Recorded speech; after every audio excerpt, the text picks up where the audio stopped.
Good morning everyone and welcome back to the channel. Today is an awesome day because I'm finally registering the NSX. And you might be wondering why it took me so long. I've been waiting for the title from the previous owner because he was waiting for it from the DMV. So he reached out to me a week ago, said that he got it in the mail, sent it to me, and now I set up an appointment with the local DMV to get the new title, get everything squared away, can get plates for that car, and finally drive it on the road. And I'm so unbelievably hyped because as much as I love the Supra, nothing beats an NSX. But I'm taking a quick little stroll over to the storage building where I keep the car, and I gotta get the mileage on it so that I can put it on the title. And then I got an appointment in about 40 minutes with the DMV to get the plates. So mileage, coffee, gas, plates, good day. Look at this thing. I still can't believe how well the paint job turned out after Aiden corrected it.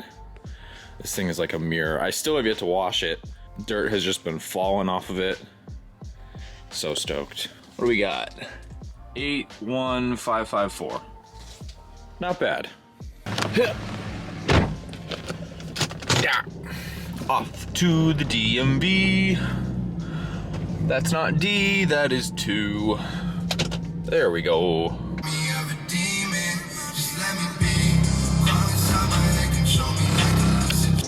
Well boys, 3 hours later and having to go back to the compound to actually grab the car and then bring it there because it was out of state and they needed to verify it, I got myself a plate.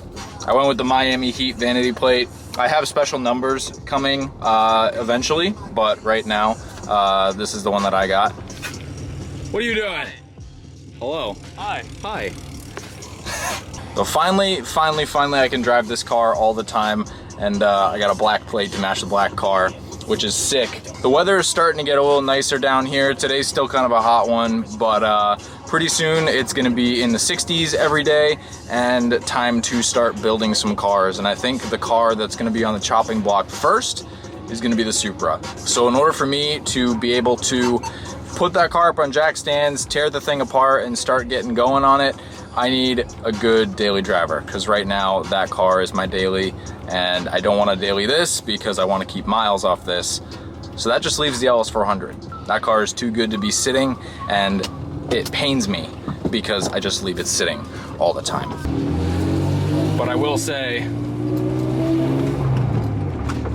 this thing, I will never get tired of this car, ever. Hold me to it, please. Don't make me sell this thing. Don't let me sell this thing. I don't think I could ever sell this car. Oh yeah. Got that fresh plate on there. This thing's looking good. Got the final piece to the puzzle, or I guess half of it. The other box is showing up later today. Got half of the last piece for the NSX suspension. Now, everything is here. It looks like a lot. Half of it's merch, the other half is suspension stuff, but I'm very, very excited for it. Gonna definitely be a cool one. I want that car to be as perfect as possible, and with the suspension, it will definitely help me with that. As dumb as this little scooter is, it definitely makes getting around the compound a little bit easier. There she is. Really need to figure out the battery draw situation in this car. Maybe it's the starlight, maybe it's the cigarette lighters always being plugged in. I don't know, but still fires up. I am gonna miss how low this thing is, but I'm way more excited to be able to drive this thing again more. Have to steal the coilover wrenches for this car from the Supra. I think I have them in the glove box because my dumb ass lost the coilover wrenches like a day after I put the coilovers on the LS. Thankfully, most wrenches fit most sets of coilovers, but I have a feeling in the near future I might swap these coilovers out for a less stiff set, but I want to see how they ride once the car is a little bit more raised up. Look at this thing. I always love seeing the pearl white under some good light. It just makes the car pop so well. This thing is way too clean. I fucking love it. In here. I know you're in here. because I hear you rattling in here while I'm driving all the time. There you are. Why is there only one? Mike? Oh, there's two. I'm going crazy today. Right, she's back in her spot. Little update on the Century front end stuff that I got for this car. In the last video, you guys saw that I'm no longer doing this front end swap just because I don't have the time and I don't want to spend the money to have someone do it. And someone actually bought the front end. So these pieces will be going to their new home in a few weeks, but for now, they're just sitting in here chilling. Also, you guys can see my super front bumpers in here as well. All of this stuff I hope to get sent out to get painted very shortly. I just got the last piece to the whole puzzle, so that will be very cool. But today, we're tackling the LS. Now, I said that I wanted to make this more drivable. Now, to a normal person, they'd be like, oh, that's an easy job. Jack up the car, raise the coilovers, jack back down, you're done. With this thing, it's not that simple. There's a lot of parts that we installed on this to get the fitment that we have.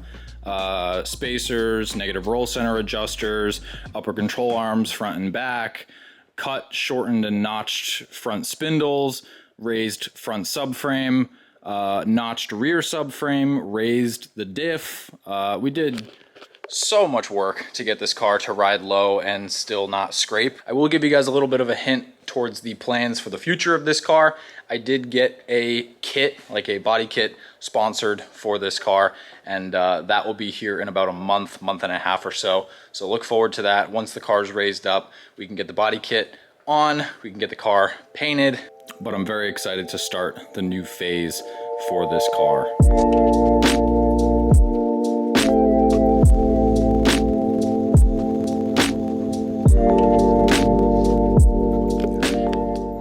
Can never actually use the ramps the right way. I have to put them sideways to be able to get them under the front bumper. So hopefully I don't have to do that anymore. All right, got the front end all jacked up. Center caps popped off. This is kind of like the fitment that I'm going after. It's still really, really good fitment, but what I mainly want from it is less camber. This is way too much. So I'm going to pop these front wheels off. I think first I'm gonna start with taking off the negative roll center adjusters, see if that gets me to where I need to be, and then I can adjust the rest of the suspension from there.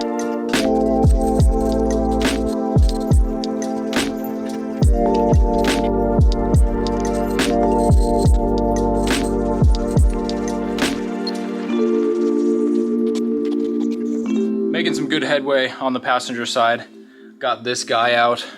This is a negative roll center adjuster. Basically, after we did the subframe stuff and all of the suspension modification, this kind of helps put everything back to where it should be in terms of alignment and stuff like that. It's also designed to lower your car 30 millimeters because it'll space the hub and rotor up, and it'll also give you a little bit more camber just because it pushes the mounting point a little further outwards. So that is now out. I'm gonna put the wheel back on and kind of see where it likes to sit when it's jacked up, and go from there, decide if I want to do any more. Probably have to do some upper control arm stuff.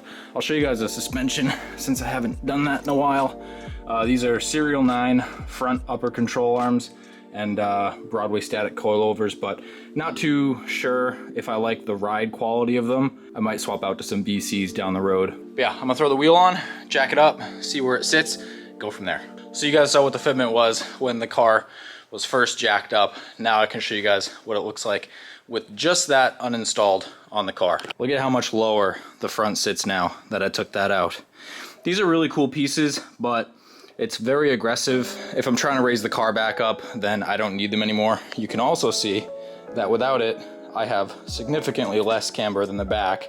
They used to be matching compared to this side, which matches the other side. I put the jack under it just for shits and giggles, but as I showed, fitment, pretty damn good, but I'll probably lower the coil like 10 mil, 8 mil, something like that.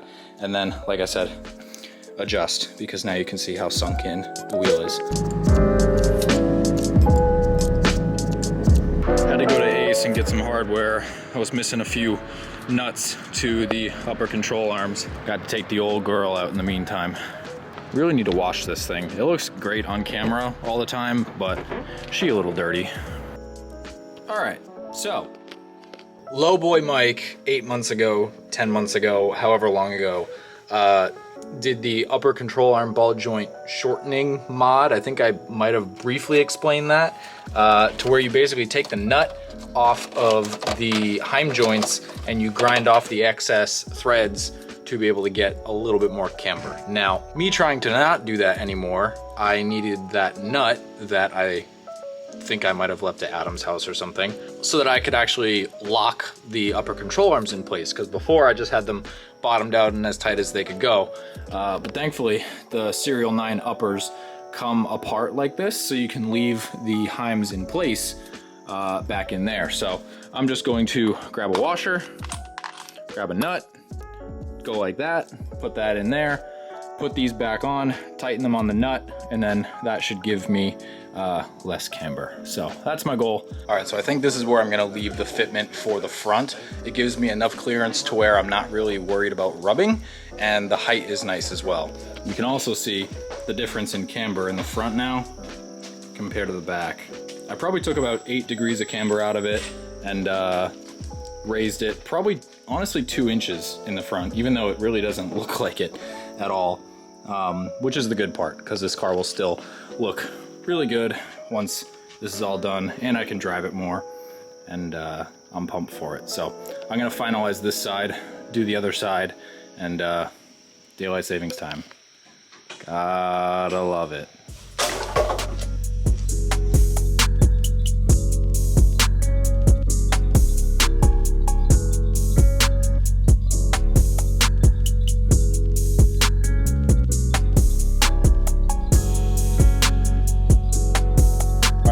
My camera died, so I finished up the front. It's getting late, so I'll probably do the rear tomorrow. Second roll center adjuster is out, coilover is adjusted, took the upper control arms apart, put the nuts in, pulled those back out, so now I have probably I would say like -7 degrees of camber in the front, which is totally doable. Messed with the toe a little bit because I took those roll center adjusters off and everything was kind of off, but everything looks to be pretty straight now. We'll toe plate it once it's on the ground and everything is fixed. I'm pumped. Soon this thing will be the daily driver again, which means I'm gonna need an exhaust very soon, because this thing dumping out at my feet was fun when I was slammed, but now I'll have room to have an exhaust. So I'm pumped for that.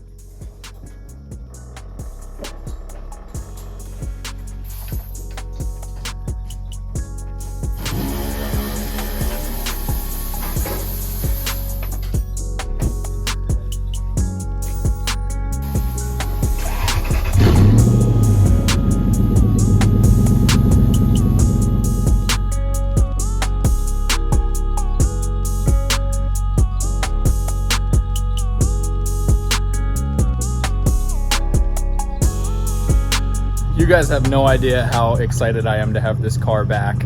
I'm really pumped for this, because this is almost gonna be like a completely different phase for this car. It's gonna look completely different. It's gonna be amazing. I have a lip kit coming for it. I'm gonna get the whole thing painted, get a nice exhaust for it. This thing's gonna be a really nice show car / daily. Even after raising the front, basically 2 inches, we still have fender to lip fitment. Now I just gotta deal with the back, but it's late.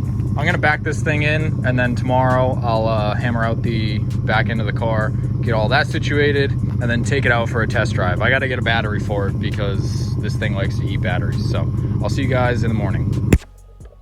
Okay, next day. Looking at the car from this angle, I can tell that I actually don't really have to raise the rear that much at all. And you might be like, Mike, what are you talking about? The rear's tucking 5 inches. Naturally, the fender arch in the front versus the back, the front sits way higher, the fender arch sits way higher than the rear does. You can see it clear as day from here. So looking at the bottom of the car, I can see that the rear is about 1 inch lower, I would say, maybe 3/4 of an inch. So I'm gonna jack the back up, take the wheels off, take the spacers off, pull camber out of the upper control arms, put the wheels back on, raise the coilover, and then we'll see how this car sits.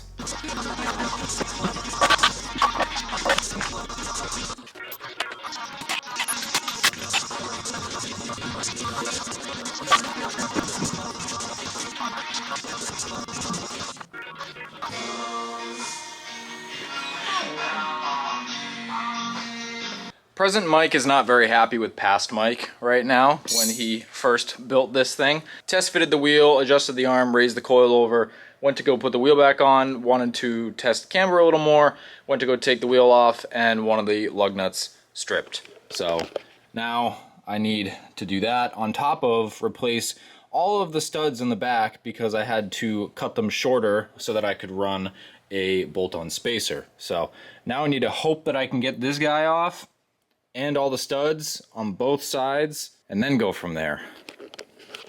This thing is just a basket of hidden things that I totally forgot that I did almost a year ago. So hopefully I can get all this good and not run into any more hiccups because it's starting to get annoying. Extractor sockets for the win. We're able to get it off. You can see how short these studs are for the spacer. I gotta replace those.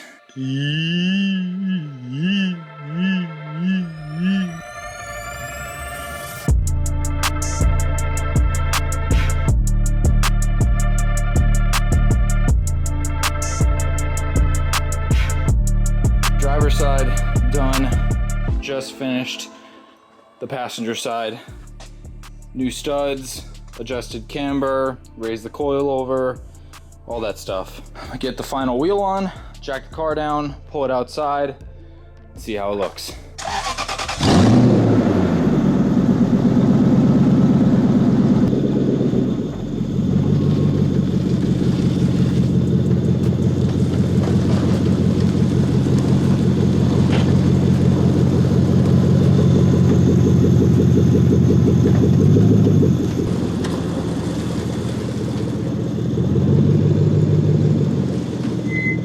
So I tried moving the car out in the last clip, and as soon as I started moving the car, I could hear grinding from the back. And I knew what it was. I've dealt with this issue already, and that is the back of the wheel rubbing the coilover housing because these wheels are really wide and the rear of this car has a lot of camber. So I pulled the car back in, took the wheels off, started dialing back out some camber, but unfortunately, I've kind of hit a roadblock for now. These Serial 9 upper control arms do not give enough adjustment on the heim joints to be able to actually dial back any more camber than the car already has, which is like -12 degrees of camber.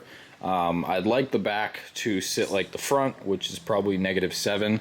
But because I can't dial back these arms any further than where they're at right now, and my lower control arm is already as positive as it will go, I'm kind of stuck. So I ordered some Serial 9 extended heim joints, which give me another 20 millimeters of adjustment, which should be exactly what I need. Those should be here in a few days, but unfortunately that means that I'm kind of at a halt with this car until I get that stuff. Thankfully, when the wheel rubbed the coilover, it didn't actually go all the way through. It just scratched up the housing pretty good. So the coilover is still fine, but I definitely don't want to keep doing that. So the car's got a place to live, which is good. So she's gonna be chilling in here until I get those parts, and then we can finally dial back the camber and get the new fitment that we're trying to achieve. Over the weekend, while I was waiting for parts for the LS400, my buddy Jeff, he does a lot of the detailing for all of the cars around here.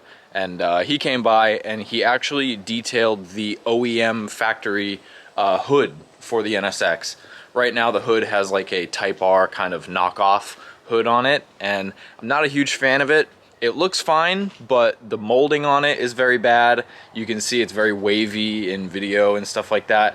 So he came by, he buffed the factory hood, and I want to put it on the car. So I'm gonna pull this thing out into the shop, and we're gonna install a new hood. All right, so here's the hood. Type R replica. You can see just how wavy the molding is on this. There's two giant dimples right here that really annoy me.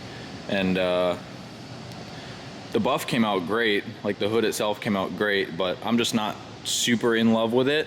That, and it doesn't have the windshield washer squirters in it, which is kind of a turn off for me.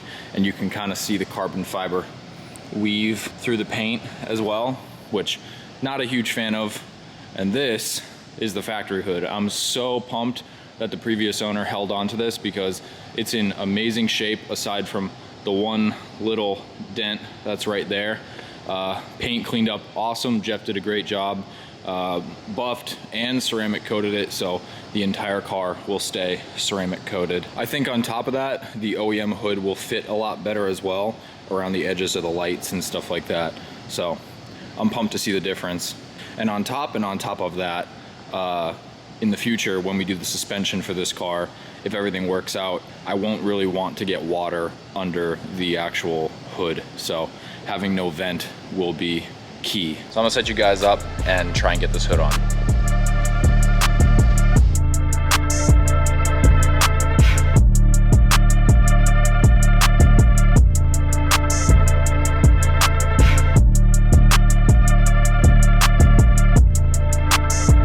I don't know about you guys, but the factory hood suits this car so much better. I'm so pumped that it's in such good shape, freshly coated, good to go. I love it so much. Unfortunately, we have absolutely zero time left in this video because today is a very hectic day and this week is a very hectic week with Thanksgiving coming up. Everyone is just trying to rush and get stuff done before that happens. So the LS400's chilling. I'm gonna have that part either end of day today or early tomorrow. And this car will be back working with its new fitment, nice and clean, daily drivable. I'm very much looking forward to that. Sucks that I don't really have any cool products out right now for Black Friday, or else I would give you guys a deal on the website. But I do have some very cool stuff in the works that will be coming hopefully in December, and I can't wait to share that stuff with you guys. Hope you guys enjoyed this video. I know a lot went on, and I'm pumped to see this thing transform. Pumped about the hood, and I hope you guys have an awesome Thanksgiving, get to spend some time with friends, family, stuff like that. And I think in the next video, we're gonna dive into this car a little bit, which I'm very hyped for. Thank you guys, and I'll see you in the next video.